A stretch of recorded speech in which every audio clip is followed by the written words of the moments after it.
আসসালামু আলাইকুম রহমতুল্লাহি অবরকাতুহু।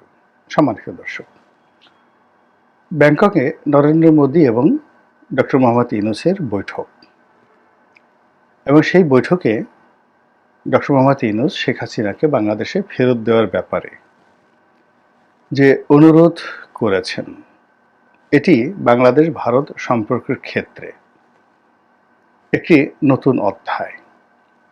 দ্বিতীয়ত, শেখ হাসিনার বিষয়টি একেবারে সরাসরি নরেন্দ্র মোদীর মুখের উপর তুলে ধরা হবে বা বলা হবে এটি ভারত যেমন কল্পনা করেনি, আমরাও তেমনি কল্পনা করিনি। আর আওয়ামী লীগ তো প্রশ্নই আসে না। ফলে আগামীতে ভারত বাংলাদেশের রাজনীতিতে নাক গলাবে, শেখ হাসিনাকে বাংলাদেশে পাঠাবে, এমনকি শেখ হাসিনার জন্য সার্জিক্যাল স্ট্রাইক করবে, এদেশে সৈন্য পাঠিয়ে তারা শেখ হাসিনাকে ক্ষমতায় বসাবে, অথবা রয়ের বিভিন্ন এজেন্ট যারা রয়েছে তাদের মাধ্যমে রাজনৈতিক অস্থিতিশীলতা তৈরি করে আওয়ামী লীগকে পুনরায় ক্ষমতায় বসাবে। এই পুরো যে ক্যালকুলেশনটির উপর একটা প্রলেপ পড়ে গেছে। এর ফলে অতীতে যে হিসাবগুলো ছিল বা অতীতে যে প্রেডিকশনগুলো ছিল, সবকিছু উল্টে গিয়ে এখন নতুন আশঙ্কা দেখা দিয়েছে আওয়ামী লীগের মধ্যে। সেটি হলো যে ভারত কি শেখ হাসিনার সঙ্গে বেইমানি করলো বা করবে? যে শেখ হাসিনা, যে আওয়ামী লীগ ভারতকে দুহাতে দিয়েছেন সব কিছু, ট্রানজিট দিয়েছেন, ব্যবসা দিয়েছেন, বাণিজ্য দিয়েছেন, ভারতের কথা মতো তারা সেই 10 ট্রাক অস্ত্র মামলার বিচার করেছেন, একেবারে যেভাবে ভারত বলেছে ওভাবে বিচার করেছেন। ভারতের কথা মতো আমাদের এই জেলখানা থেকে বের করে অনুপ চেটিয়াকে, উলফার অনুপ চেটিয়াকে ভারতের হাতে হস্তান্তর করা হয়েছে। এবং যে সকল ভারতীয় জঙ্গি গোষ্ঠী বিএনপি জমানাতে বাংলাদেশের মধ্যে ঢোকার সাহস পেত এবং এখান থেকে চীনের সহযোগিতা নিয়ে ভারতে তৎপরতা চালাতে পারত, বিশেষ করে উলফা, আসামের উলফা, তাদেরকে পরিপূর্ণভাবে নির্মূল করে ভারতের বন্ধুত্বের আশায় আওয়ামী লীগ সবকিছু করেছে। এমনকি আমাদের রিজার্ভের একটি বিরাট অংশ সেটি আমেরিকার ফেডারেল রিজার্ভে না রেখে, কিংবা ব্যাংক অফ ইংল্যান্ডে না রেখে, কিংবা চীনে না রেখে এটি ভারতে রাখা হয়েছে। অলমোস্ট $2 বিলিয়ন মতো, আমি একজ্যাক্টলি বলতে পারবো না, বাট আমি যেটা শুনেছি, এবং তাও আবার ডলারে নয়, রুপিতে। ফলে কি হলো, বাংলাদেশের টাকা ডলারে কনভার্ট করে রুপিতে পরিবর্তন করে ভারতে যেভাবে রাখা হয়েছে এবং এখন যেভাবে রুপির মান কমে গেছে, ফলে ওই রিজার্ভের আমাদের কিন্তু বেশ একটা বিরাট ক্ষয়ক্ষতি হয়ে গেছে। তো এত কিছু যে শেখ হাসিনা করেছেন, জলে স্থলে আকাশপথে, যেভাবে তিনি তাদেরকে ট্রানজিট দিয়েছেন, যেভাবে বাংলাদেশের ভিতর দিয়ে সামরিক পণ্য পরিবহন করার জন্য যেভাবে MOU স্বাক্ষর করেছেন, যেভাবে তিস্তার প্রকল্প নিয়ে মুখ খুলেননি এবং ভারতের কাছ থেকে লেভি বাবদ বা চার্জ বাবদ কোনো টাকা আদায় করাটাকে অভদ্রতা হিসেবে মনে করেছেন, এবং ভারত বাংলাদেশের সম্পর্ককে, যেখানে ভাই বোনের সম্পর্ক, স্বামী স্ত্রীর সম্পর্ক বলে আওয়ামী লীগের নেতারা যেখানে সকাল বিকাল যাকে বলে বুক ফাটিয়ে, গলা ফাটিয়ে তারা প্রকাশ করতেন যে ভারত তাদের অকৃত্রিম বন্ধু। তো সেই ভারত কি করে ডক্টর মোহাম্মদ ইউনূসের সঙ্গে একটি বৈঠক করলো, কি দরকার ছিল? 2 নম্বর হলো, আবার সেই বৈঠকের সময় যখন ডক্টর মোহাম্মদ ইউনূস এরকম একটা কথা বললেন শেখ হাসিনাকে ফেরত দেওয়ার বিষয়, সেটি নিয়ে ভারত একটা টু শব্দ উচ্চারণ করলো না, কিংবা যে কথাগুলো ইতিপূর্বে ভারতের পক্ষ থেকে ভারতীয় মিডিয়া বলার চেষ্টা করেছে যে যতদিন পর্যন্ত বাংলাদেশে একটি নির্বাচিত সরকার না আসবে ততদিন পর্যন্ত বাংলাদেশের সঙ্গে সম্পর্ক স্বাভাবিক হবে না, এই কথা দ্বারা যেটি স্পষ্টত বোঝানো হয়েছে সেটি হলো ডক্টর মোহাম্মদ ইউনূসের সরকার নির্বাচিত সরকার নয়, এবং তারা এটিকে বৈধ মনে করেন কি করেন না সেটা দ্বিতীয় প্রশ্ন। কাজেই তাদের সঙ্গে কোনো লং টার্ম সম্পর্কে তারা যাবে না। ডে টু ডে যে সমস্ত কর্মকাণ্ড হচ্ছে ভারতের সঙ্গে ব্যবসা বাণিজ্য, সেগুলো চলতে থাকবে। কিন্তু এই কথা থেকে একদম 180 ডিগ্রি অ্যাঙ্গেলে উল্টে গিয়ে এমন কি হলো ভারতের যে তারা ডক্টর মোহাম্মদ ইউনূসের সঙ্গে বৈঠক করলেন এবং স্বয়ং নরেন্দ্র মোদী শেখ হাসিনাকে ফেরত দেওয়া হবে এই কথা তিনি শুনে গেলেন এবং একটি টু শব্দ করতে পারলেন না। ডক্টর মোহাম্মদ ইউনূসকে একটা কাউন্টার প্রশ্ন করতে পারলেন না, নট এ সিঙ্গেল কাউন্টার প্রশ্ন।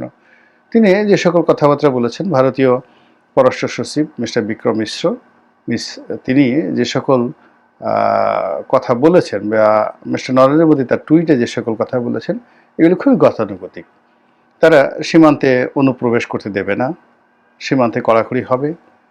তারপরে তারা বলেছেন যে বাংলাদেশের সংখ্যালঘু নির্যাতন যেটা হচ্ছে সেটি নিয়ে তারা খুবই উদ্বিগ্ন। তো বাংলাদেশে যদি সংখ্যালঘু নির্যাতন হয়ে থাকে সেটা নিয়ে তো আমরাও উদ্বিগ্ন, বাংলাদেশ উদ্বিগ্ন, ভারতের উদ্বিগ্ন হওয়ার কি আছে, আমেরিকার উদ্বিগ্ন, তারাও উদ্বিগ্ন। তো এগুলো খুব কমন কথাবার্তা, কিন্তু এই সকল কমন কথাবার্তার বাইরে একেবারে আনকমন কথাবার্তা হলো শেখ হাসিনাকে ফেরত চেয়েছেন ডক্টর মোহাম্মদ ইউনূস। ফলে কি হলো, আওয়ামী লীগের মধ্যে ভীষণ রকম হতাশা ছড়িয়ে পড়েছে, অস্থিরতা ছড়িয়ে পড়েছে, এবং সবাই বলার চেষ্টা করছেন যে ভারত আসলে কি শেখ হাসিনার সঙ্গে বেইমানি করেছে কিনা বা করবে কিনা। যদি সত্যিকার অর্থে ডক্টর মোহাম্মদ ইউনূসের হাতে শেখ হাসিনাকে প্রত্যাবর্তন করতে দেয়া হয় বা প্রত্যাবর্তন করা হয়, ও মাই গড, আওয়ামী লীগের জন্য একটা ডিজাস্টার হয়ে যাবে, ভীষণ রকম ডিজাস্টার হয়ে যাবে। আওয়ামী লীগের যারা ভারতে পালিয়ে আছেন, অনেক স্ত্রী পুত্র নিয়ে, অনেকে একাকী, অনেকে সারা ভারতে ছড়িয়ে আছেন, তাদের সবার মধ্যে কিয়ামতের আতঙ্ক শুরু হয়ে যাবে। ইতিমধ্যে আমাদের বাংলাদেশের বিভিন্ন সোশ্যাল মিডিয়াতে আমরা দেখতে পাচ্ছি বা কথাবার্তা শুনতে পাচ্ছি, সেটি হলো যে ভারতে এই অবৈধ আওয়ামী লীগ নেতাদেরকে ধরার জন্য একটা সাঁড়াশি অভিযান চালানো হবে। এটি সত্য মিথ্যা আমরা বলতে পারবো না, কিন্তু বাংলাদেশে এই ধরনের কথাবার্তা হচ্ছে। যেখানে ডক্টর মোহাম্মদ ইউনূসের সঙ্গে নরেন্দ্র মোদীর একটা বৈঠক হতে পারে আমরা বিশ্বাস করতে পারিনি, কিন্তু সেটা হয়েছে। তো সেক্ষেত্রে যদি বাংলাদেশে যারা পালিয়ে আছেন তাদের সবার বিরুদ্ধে মামলা আছে, মোকদ্দমা আছে, তাদের ব্যাপারে সরকার ফুটনোট পাঠায়, ভার্বাল নোট পাঠায় এবং ইন্টারপোলের মাধ্যমে রেড অ্যালার্ট জারি করে, ফলে তাদেরকে ধরার জন্য যদি ভারতীয় পুলিশ সেটি কার্যকর করে, তাহলে বোঝার চেষ্টা করেন যে কী অবস্থা তৈরি হয়ে যাবে। এর কারণ হলো ভারত তো সবার জন্য ঝুঁকি নিতে পারবে না। এখন ইন্টারন্যাশনাল রেড অ্যালার্ট দেওয়া হলেও শেখ হাসিনার বিরুদ্ধে, বা যেটা বলা হয় যে ইন্টারপোল থেকে রেড অ্যালার্ট দেওয়া হলো শেখ হাসিনার বিরুদ্ধে, সেটা না হয় পলিটিক্যালি তারা আর্গুমেন্ট করলো, বার্গেনিং করলো, কিন্তু সাধারণ যে সকল ভারতীয় নাগরিকদের সঙ্গে মিশে আছে, বাংলাদেশি নাগরিক, আওয়ামী লীগ নাগরিক, তাদেরকে কিভাবে ডিফেন্ড করবে, তাদেরকে ডিফেন্ড করার জন্য তারা কি বলবে, এবং এটির সংখ্যা যদি হাজার হাজার হয় কিংবা লাখের মতো হয়, 1 লাখ লোককে ভারত কি করে ইন্টারপোলের যে রেড অ্যালার্ট, সেই রেড অ্যালার্ট থেকে তারা রক্ষা করবে। ফলে তাদেরকে লোক দেখানোর জন্য হলেও তাদেরকে এই সাঁড়াশি অভিযান চালাতে হবে, এবং সেটা যদি চলে এবং 1 লাখ পালিয়ে থাকা বাংলাদেশি আওয়ামী নেতাদের মধ্যে থেকে যদি মাত্র 4-5 জনকেও ধরা হয় এবং তাদেরকে সীমান্ত দিয়ে বাংলাদেশে পাঠানো হয়, বুঝতে পারেন যে বাংলাদেশে যারা পালিয়ে আছেন এবং ভারতে যারা পালিয়ে আছেন তাদের কী অবস্থা তৈরি হবে। ফলে কি হচ্ছে, আওয়ামী লীগ নেতাদের মধ্যে প্রচণ্ড রকম আতঙ্ক দেখা দিয়েছে, ভয় দেখা দিয়েছে, এবং সেই ভয়টা মিস্টার নরেন্দ্র মোদী এবং তার সরকার কিভাবে দূর করবেন সেটি এখন খুবই বিবেচ্য বিষয়। এবং সেটা যদি দূর করতে না পারেন, তাহলে বাংলাদেশের সঙ্গে আসলে ভারতের যে সম্পর্ক, এটি আওয়ামী লীগ যেভাবে গড়ে তুলেছে বা আওয়ামী লীগ যেটা দিয়েছে, ওটা আসলে অন্য কেউ দিতে পারবে না। সেটি বিএনপিও দিতে পারবে না, সামরিক শাসনও দিতে পারবে না, আর ডক্টর মোহাম্মদ ইউনূস তো পারবেনই না। তো কাজেই ভারত আওয়ামী লীগকে বাঁচিয়ে রাখার জন্য যে কি পদক্ষেপ নেন, এবং কিভাবে রিভার্স করেন এবং সেটাকে আবার মোকাবেলা করার জন্য ডক্টর মোহাম্মদ ইউনূস কি করেন সেটা কিন্তু আমাদেরকে ভাবতে হবে।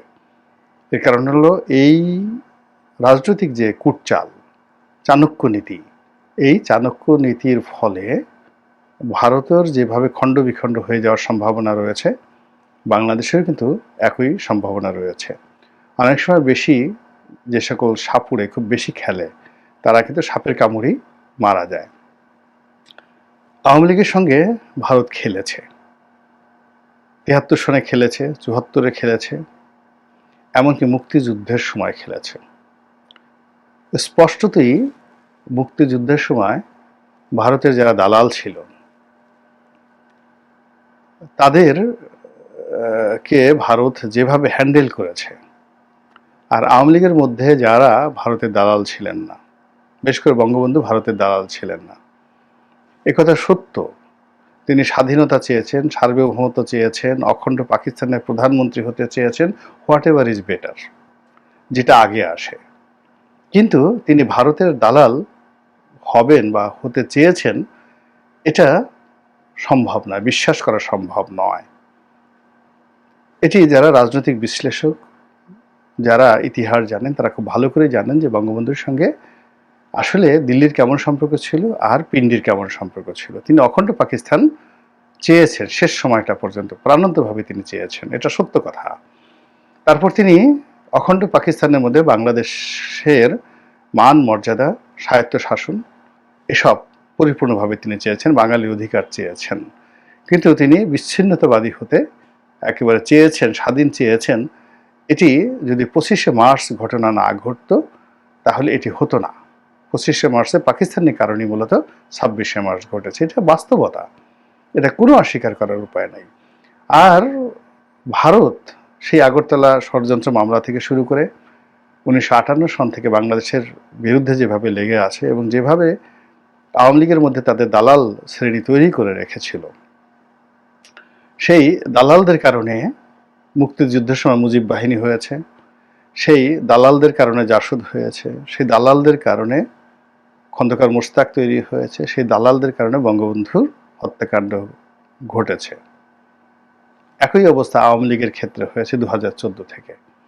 আওয়ামী লীগের মধ্যে একটা বিরাট প্রো আমেরিকান গ্রুপ ছিল, আওয়ামী লীগের মধ্যে একটা বিরাট প্রো ইন্ডিয়ান গ্রুপ ছিল, আর তারা শেখ হাসিনাকে সকাল একবার আমেরিকার দিকে নিয়ে যেতেন, বিকেল একবার ভারত দিকে নিয়ে যেতেন, আর ভোর রাত্রে নিয়ে যেতেন চীনের দিকে। আর এই 3বার 3 ধরনের সিদ্ধান্ত নেওয়ার কারণে, প্রতিদিন 3 ধরনের মনোভাবের কারণে শেখ হাসিনা কোনো পক্ষের বিশ্বাস এবং আস্থা অর্জন করতে পারেননি। ফলে শেখ হাসিনাকে একটা শিক্ষা দেওয়ার জন্য ভারত বিভিন্ন সময় চেষ্টা করেছে, চাপ প্রয়োগ করেছে, অপমান করেছে, কষ্ট দিয়েছে, এবং তারই ধারাবাহিকতায় এই লাস্টে যে ঘটনাটি ঘটছে সেই ঘটনার প্রেক্ষাপটে তিনি এখন দিল্লিতে আছেন। কাজেই দিল্লি যদি তাকে বাংলাদেশের হাতে তুলে দেয়, এটা অস্বাভাবিক কিছু নয়।